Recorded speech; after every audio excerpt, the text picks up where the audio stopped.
785 томов уголовного дела финансовой пирамиды роста, из которых 38 – это только текст обвинения. Приставы доставили в Вахитовский суд в несколько этапов. И лишь потом в зал суда завели 7 обвиняемых. Все в прекрасном расположении духа. С момента их ареста прошло 3,5 года, а начало судебного процесса внесло хоть какое-то разнообразие в их жизнь. За это время Роберт Гарипов, к примеру, стал поклонником фитнеса и похудел на 50 кило. Лишь Наталья Макарова, заскучавшая под домашним арестом, выглядела очень болезненной. Не теряла время зря и звезда казанского футбола. Сергей Харламов в стенах СИЗО написал книгу под названием «Снизу вверх». Вот такую вот крошечную брошюру в 100 страниц печатного текста поместилась вся биография экс-капитана Рубина. Здесь есть рассказ и о школьных годах, и о том, как он играл за Рубин, и ни одной строчки об участии Харламова в финансовой пирамиде. Так что позволю себе языком футбола рассказать о том, по каким правилам играла команда под названием «Рост». Итак, состав команды «Роста». Единственный нападающий, по версии следствия, Андрей Макаров, создатель пирамиды. Центральный полузащитник Алексей Гречко, правая рука капитана команды, идейный создатель сети филиалов. Левый полузащитник – легионер Вадим Яникеев, выписанный из океана якобы за хорошую игру на американской фондовой бирже. По правому флангу Сергей Харламов, свой родной воспитанник казанского футбола. Опорник – сестра капитана «Роста» Наталья Макарова, по совместительству скаут, который напрямую работал с вкладчиками. Вместе с ней к атаке подключался владелец ФК «Земля» Александр Бурнаев. Под предлогом перевода сельхозугодий под частные застройки он лихо обвел, по версии следствия, 158 человек на общую сумму 66 миллионов рублей. За оборону в «Росте» отвечал юрист Роберт Гарипов и кураторы филиалов, которые обеспечивали финансовое благополучие команды. Свою игру в чемпионате по привлечению средств от населения команда Макарова начала в 2013 году, когда кредитно-производственный кооператив «Рост» стал обществом с ограниченной ответственностью. А все для того, чтобы Центробанк, как регулятор, уже не мог показать желтую карточку за грубую игру на финансовом поле. По рукам были связаны и полицейские.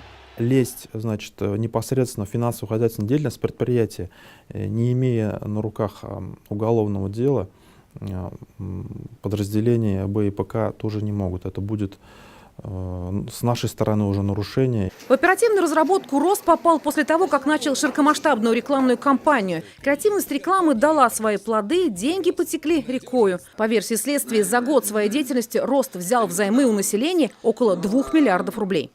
Как отмечают следователи, команда «Роста» играла с нарушением правил фейерплей, то есть без соблюдения норм этики и морали. Каждому вкладчику-пенсионеру «Рост» обещал дополнительный процент прибыли. Из тех, кто поверил в команду «Роста», супруг Марии Михайловой.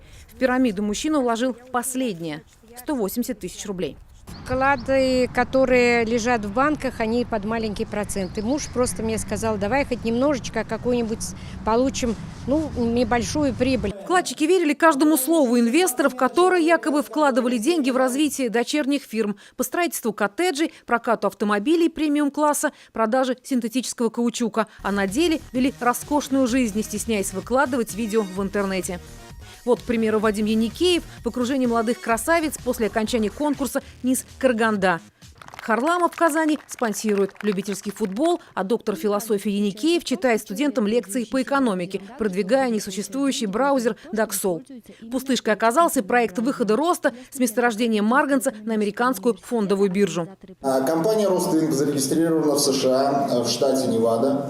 Акции «Рост Корпорейшн» были, а вот компании в природе не существовало, как и самого месторождения марганца, а в колбе и вовсе обычная земля. К этому финту, по версии следствия, Харламов и сотоварищи прибегли в январе 2015 года, когда начались проблемы с выплатой дивидендов. Довольно часто бывает так, что финансовые пирамиды и прочие мошеннические схемы предусматривают операции на иностранных рынках с тем, чтобы по возможности уйти из-под контроля российских регулирующих органов. 11 марта 2015 года домой к организаторам финансовой пирамиды пришла полиция, а в 40 филиалах компании по всей стране одновременно прошли обыски.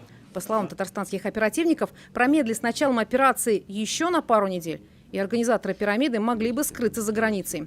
А в этом у Вадима Яникеева большой опыт. В нашем распоряжении документы гражданина Германии Александра Есау. Он эксклюзивно предоставил их программе 7 дней. Вот уже 6 лет он пытается добиться возврата 160 тысяч евро, которые вложил в некий инвестиционный фонд «Альфа». Еникееву удалось скрыться в США, где ему предъявлен иск еще на 445 тысяч долларов. Следствию удалось найти имущество организаторов на 300 миллионов рублей. Это офис Ростона Ершова, особняк на Чернышевского, в котором располагался ФК «Земля», квартира Макаровых на Достоевского. Около 1,5 миллиарда рублей, полученных от вкладчиков, пока не нашли. По словам следователей, судебный процесс может затянуться как минимум на 2 года. Если у нас обвиняемые не изменят свои позиции в плане того, что вот в ходе следствия они все говорили, то что будут допрашивать каждого из потерпевших, выяснять, сколько он выносил, сколько он получил, совпадает ли это с обвинением, то представьте, это почти 3700 человек. Какой это объем времени займет. Команда «Роста» оказалась настолько сплоченной, что, по версии следствия, ее игра вполне достойна наказания по одной из самых серьезных статей Уголовного кодекса – организации участия в преступном сообществе. Каждому из игроков грозит до 15 лет лишения свободы. Сколько книг можно написать за это время и под каким заголовком? Елена Горбунчик, Роман Безменов и Андрей Ключников. 7 дней.